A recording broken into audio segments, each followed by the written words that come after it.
The Wonderful Wizard of Oz by L. Frank Baum. Chapter 13. The Rescue. The Cowardly Lion was much pleased to hear that the Wicked Witch had been melted by a bucket of water, and Dorothy at once unlocked the gate of his prison and set him free. They went in together to the castle, where Dorothy's first act was to call all the Winkies together and tell them that they were no longer slaves.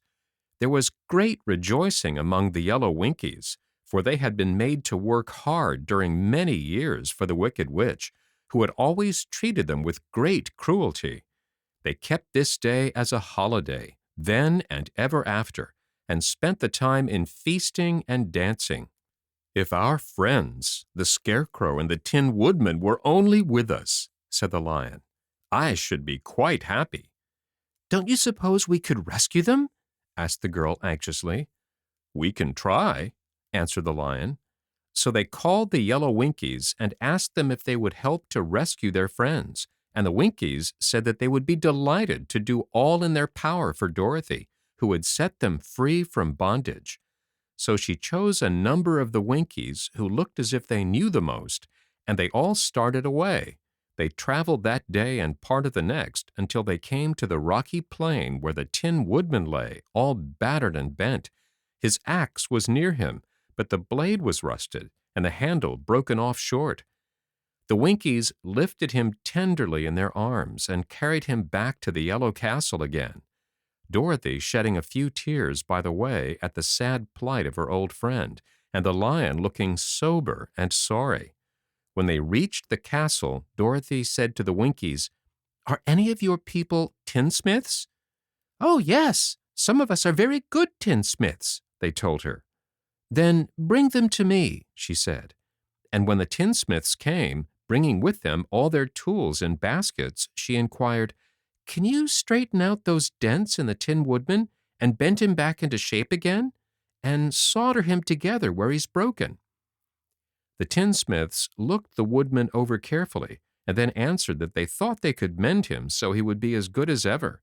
So they set to work in one of the big yellow rooms of the castle and worked for 3 days and 4 nights, hammering and twisting and bending and soldering and polishing and pounding at the legs and body and head of the Tin Woodman, until at last he was straightened out into his old form, and his joints worked as well as ever.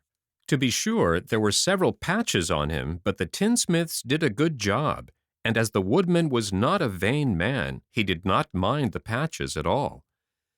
When at last he walked into Dorothy's room and thanked her for rescuing him, he was so pleased that he wept tears of joy, and Dorothy had to wipe every tear carefully from his face with her apron, so his joints would not be rusted. At the same time, her own tears fell thick and fast at the joy of meeting her old friend again, and these tears did not need to be wiped away. As for the Lion, he wiped his eyes so often with the tip of his tail that it became quite wet, and he was obliged to go out into the courtyard and hold it in the sun till it dried. "If we only had the Scarecrow with us again," said the Tin Woodman, when Dorothy had finished telling him everything that had happened, "I should be quite happy." "We must try to find him," said the girl. So she called the Winkies to help her, and they walked all that day and part of the next until they came to the tall tree in the branches of which the winged monkeys had tossed the Scarecrow's clothes. It was a very tall tree, and the trunk was so smooth that no one could climb it. But the woodman said at once, "I'll chop it down, and then we can get the Scarecrow's clothes." Now while the tinsmiths had been at work mending the woodman himself, another of the Winkies, who was a goldsmith, had made an axe handle of solid gold and fitted it to the woodman's axe, instead of the old broken handle.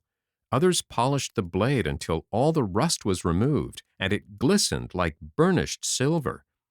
As soon as he had spoken, the Tin Woodman began to chop, and in a short time the tree fell over with a crash, whereupon the Scarecrow's clothes fell out of the branches and rolled off on the ground. Dorothy picked them up and had the Winkies carry them back to the castle, where they were stuffed with nice clean straw.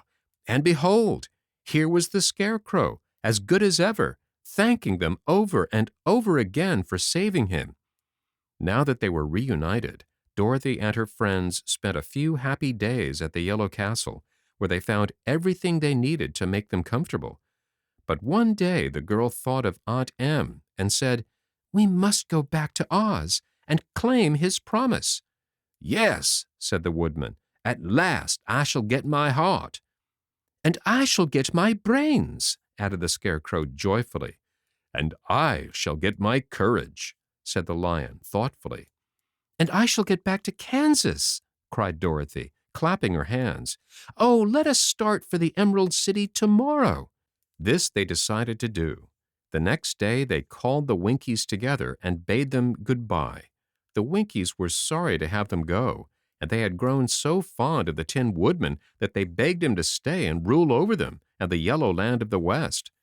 Finding they were determined to go, the Winkies gave Toto and the Lion each a golden collar, and to Dorothy they presented a beautiful bracelet studded with diamonds, and to the Scarecrow they gave a gold-headed walking stick to keep him from stumbling, and to the Tin Woodman they offered a silver oil can, inlaid with gold and set with precious jewels. Every one of the travelers made the Winkies a pretty speech in return, and all shook hands with them until their arms ached. Dorothy went to the witch's cupboard to fill her basket with food for the journey, and there she saw the golden cap.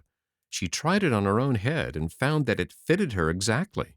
She did not know anything about the charm of the golden cap, but she saw that it was pretty, so she made up her mind to wear it and carry her sunbonnet in the basket.